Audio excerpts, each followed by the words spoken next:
ہمیں سپورٹ کرنے کے لیے ہمارے چینل کو ابھی سبسکرائب کر لیں اور بیل کے آئیکن پر کلک کر کے ہماری لیٹسٹ ویڈیو کی نوٹیفیکیشن بر وقت حاصل کریں۔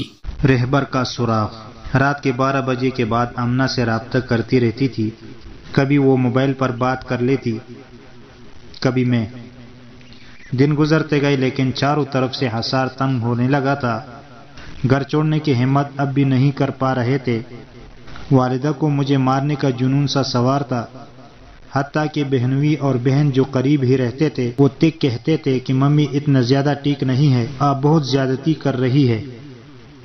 بہنوئی اور بہن اکثر آتے، ہمیں باہر آئس کریم کھلانے لے جاتے تھے۔ ایک دفعہ ممی بالوں سے پکڑ کر میرے بال کاٹنے لگی اور مزاحمت کرنے پر خوب پیٹا، جس سے میں نڈال ہو کر گر پڑی۔ اسی اثناء میں بہنوئی گھر میں داخل ہوئے۔ مجھے پانی پلاتے وقت ان کے منہ سے نکل گیا کہ لڑکی، تمہیں تو کہیں چلا جانا چاہیے۔ میرے ذہن میں ایک دم جمع کا سا ہوا، وہی روشنی کا جمع کا۔ کانوں میں سائیں سائیں کی آوازیں، دماغ سوچنے سمجھنے سے مفلوج۔ اندر کمرے میں گئی، دروازہ بند کیا اور آمنہ سے موبائل پر بات کی۔ میں نے کہا کچھ کرو، میں گھر چھوڑنا چاہتی ہوں۔ آمنہ نے کہا ابھی نہیں، پہلے میں اپنے ابو سے مشورہ کر لوں، ان سے کسی کا پتہ معلوم کر لوں، اس کے بعد جلدی نہ کرو۔ میں نے کہا نہیں، ابھی اپنے گھر میں کسی کو نہ بتانا، بہت جھگڑے ہوں گے۔ آمنہ نے کہا اچھا نہیں بتا رہی، لیکن مجھے کچھ سوچنے تو دو۔ اچھا خدا حافظ، سکون سے سو جاؤ۔ آمنہ نے اپنے والد کو تو کچھ نہیں بتایا، لیکن میرا ذکر کرتی رہی کہ بیچاری عائشہ بڑی پریشانی میں ہے، کھل کر عبادت نہیں کر سکتی، نہ کسی کو مسلمان ہونے کا بتا سکتی ہے۔ اپنے والد سے کسی شریف دیندار کا پتہ معلوم کرتی رہی۔ ایک دن ان کے والد نے بتایا کہ مدینہ مسجد کے مولانا حفیظ الرحمان عالم ہے اور بہت ہی نیک ہے۔ ان کا انٹرویو بھی مقامی اخبار میں چھپا ہے، ان کے لیے مشہور ہے۔ ان کی مسجد میں اکثر ہندو عورتیں اور مرد مسلمان ہونے کو آتے ہیں۔ آمنہ نے یہ باتیں مجھ سے کہی۔ میں نے کہا ایک دفعہ اور کنفرم کر لو کہ واقعی شریف ہے، پھر ان کا فون نمبر معلوم کر لو۔ آمنہ نے یہ کام بڑی رازداری سے اپنے بھائی کے ذریعے کروایا، اچھی طرح چاند پٹک کروائی مولانا صاحب کی۔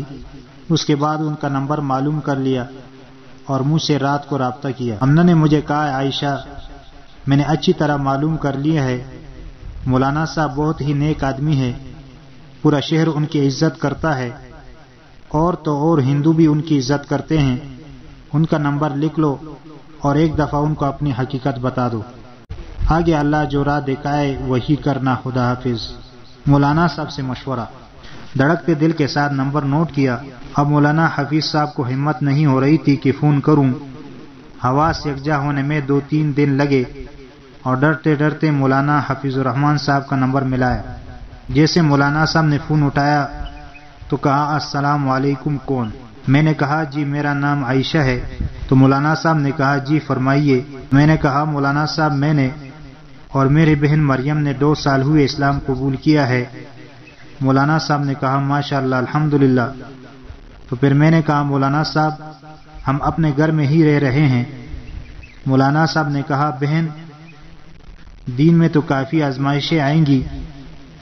تو میں نے کہا جی اس لیے تو میں نے آپ کو فون کیا ہے، اب ہم کیا کریں؟ مولانا صاحب نے کہا بہن دین میں قربانیاں بھی دینے پڑتی ہے اور انشاءاللہ یہ قربانیاں رائے گاہ نہیں جاتی، آپ تو جانتی ہوں گی۔ میں نے کہا جی میں نے حضرت ابراہیم علیہ السلام کی قربانی کو پڑھا ہے اور بھی بہت کچھ پڑھتی رہتی ہوں، اب آپ کی مدد کی ضرورت ہے۔ مولانا صاحب نے کہا میں ہر طرح سے جب چاہے حاضر ہوں، آپ کو بہن کہا ہے، بھائی بن کر ثابت کروں گا، میری اہلیہ آپ کو خوش آمدید کہیں گی، اللہ آپ کو دین پر استقامت مبارک کرے۔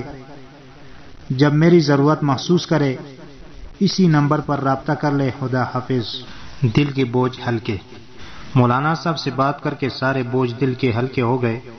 ایسا محسوس ہوا کہ جیسے ایک بھائی کے سر پر بوجھ لاد کر میں ہلکی پھلکی ہو گئی ہوں۔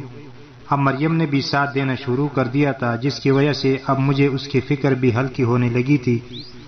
میں نے مریم سے وعدہ کیا تھا کہ زندگی بھر تمہاری غلام ہو کر رہوں گی، صرف اور صرف تم اپنے دین پر قائم رہنا۔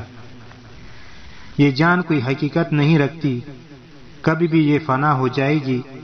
آخرت کی فکر کرنا جب ہمیشہ ہمیشہ کی زندگی شروع ہوگی۔ یہاں تو یہ جسم تکالیف اٹھا کر ختم ہو جائے گا، لیکن آخرت میں یہ نہ ختم ہونے والی تکالیف کیسے برداشت ہوں گی؟ موت کو موت آ جائے گی، اس سے بہتر ہے ابھی یہ تکلیفیں برداشت کر لو، اللہ کے آگے سرخرو ہو جاؤ، نبی کریم صلی اللہ علیہ وسلم کی شفاعت حاصل کرو۔ یہ جہاں گر گیا نگاہوں سے جب کلا حال دار فانی کا، اب دل کو کچھ سکون سا مل گیا، گھر کی چخ چخ بھی بہار لگنے لگی۔ اب دل گھر چھوڑنے پر نہیں گھبراتا تھا، بلکہ اکثر مریم اور میں ترکیبیں سوچتے رہتے تھے کہ کس طرح گھر چھوڑیں گے، گھر والوں کو کیا رد عمل ہوگا، بھائی کیا سوچیں گے، بہنوی کیا سوچیں گے۔ پھر تھوڑی دیر کو گھبرا جاتے، معاشرے میں والدین کی کیا عزت ہوگی، برادری میں سر نہیں اٹھا سکیں گے۔ اگر اللہ نے گھر والوں کو بھی ہدایت دے دی تو پھر باقی برادری کی کوئی پرواہ نہیں ہمیں، انشاءاللہ ہم دعا کرتے رہیں گے۔ یہ سوچتے سوچتے سو جاتے۔ ایک رات میں نے بڑا عجیب سا خواب دیکھا۔ میں دیکھ رہی ہوں کہ گھر والوں کے ساتھ گاڑی میں کہیں جا رہے ہیں، مریم بھی ہے۔ راستے میں جنگل میں ہماری گاڑی خراب ہو گئی، میں اور مریم گاڑی سے باہر نکل آئے اور بہت ڈر لگ رہا ہے۔ جنگل ہی جنگل ہے، چاروں طرف اندھیرا ہے، دور کہیں چھوٹا سا ٹیلا ہے، اس پر ایک گھر ہے، بالکل اکیلا گھر، آس پاس کوئی دوسرا گھر نہیں ہے۔ اس گھر کی کھڑکی سے روشنی باہر آ رہی ہے۔ میں مریم کا ہاتھ پکڑ کر اس گھر کی طرف دوڑتی ہوں۔ میری آنکھیں کھل گئی، لیکن اس گھر کا نقشہ میرے ذہن سے چپک کر رہ گیا۔ بار بار وہ گھر یاد آتا تھا، سوچتی تھی نہ جانے کیا تعبیر ہے۔ کافی دنوں بعد اس کی تعبیر سمجھ میں آئی اور اپنے اٹھائے ہوئے قدم پر دل مطمئن ہو گیا۔ اللہ کی مصلحت کب کس وقت اور کہاں سمجھ میں آتی ہے، اس کے اشارے کیسے ملتے ہیں، یہ دعا خواب اور گزرنے والی زندگی میں ہونے والے واقعات پر منحصر ہے۔ یہ فلسفہ اسلام قبول کرنے کے بعد بخوبی سمجھ میں آنے لگا تھا کہ مصلحت کے اسرار اور رموز خود بخود کھلتے چلے جا رہے تھے، کیوں اور کون کے بنور سے نکل کر پرسکون لہروں پر تیرنے لگی تھی، لیکن کنارہ ہنوز دور تھا۔ طبیعت میں ایک طرح کا ٹھہراؤ آ چکا تھا، دل کیوں اور کون جیسے سوالات سے خالی ہو چکا تھا۔ اب صرف اور صرف مطمئن کرنے والی ذات کی دین کے حفاظت کے تدابیر سوچتی تھی، اور اللہ رب العزت کو چونکہ اپنی دین کی حفاظت بھی کرنی تھی، لہٰذا اس کا سامان بھی میرے صحت مند سوچ میں رکھا تھا۔ یہ میں اپنے گزشتہ 4 سالہ حالات کو مد نظر رکھ کر اب کہہ رہی ہوں۔